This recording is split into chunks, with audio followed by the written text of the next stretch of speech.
Halos isang linggo na, patuloy ang pagbibigay ng maagang pamaskong handog sa bayan ng Santa Maria, Laguna. Una nang nakatanggap ang ilang mga barangay ng dose-dose na mga food packs na lubos na kapaki-pakinabang sa bawat residente.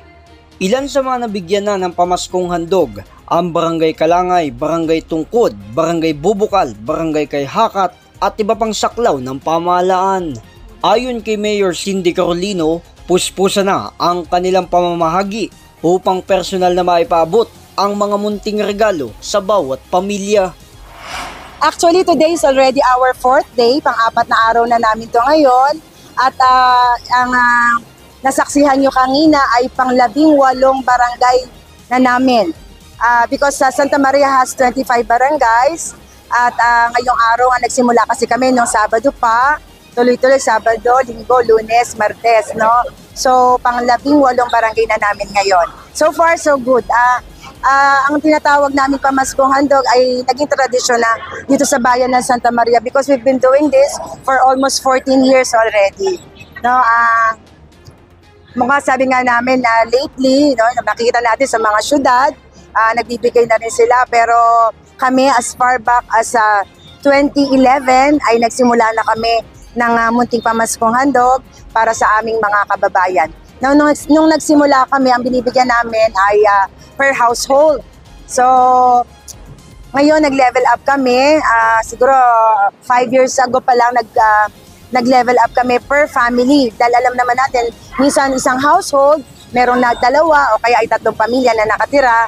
Kaya ngayon, ang bilang namin ay per family. Dagdag din ni Mayor Cindy na nasa 12,500 na families ang kanilang target na bahagian ng pamasko. Ngayon, kasi ang family namin ay close to 12,500. Ilan po yung target nito? Well, all the families, all the 12,500 na families ay binibigyan namin lahat.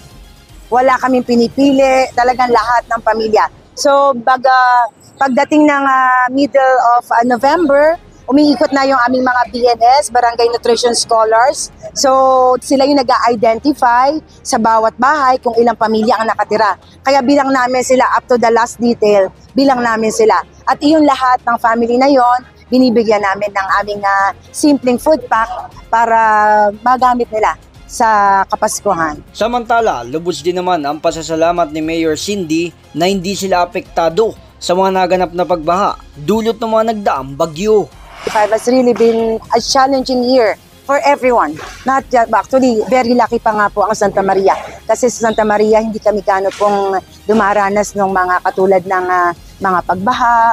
Hindi po kami nakakaranas dito niyan. If ever nakakaranas man po kami, passing through lang yung baha.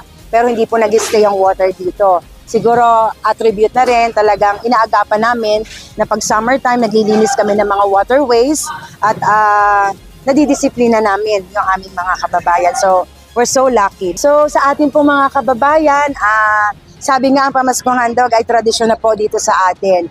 Ito po ang ating munting pamamaraan para po ipaabot sa inyo na kayo po ay laging naaalala ng inyong pamahalaang bayan at ito po ang aming munting handog.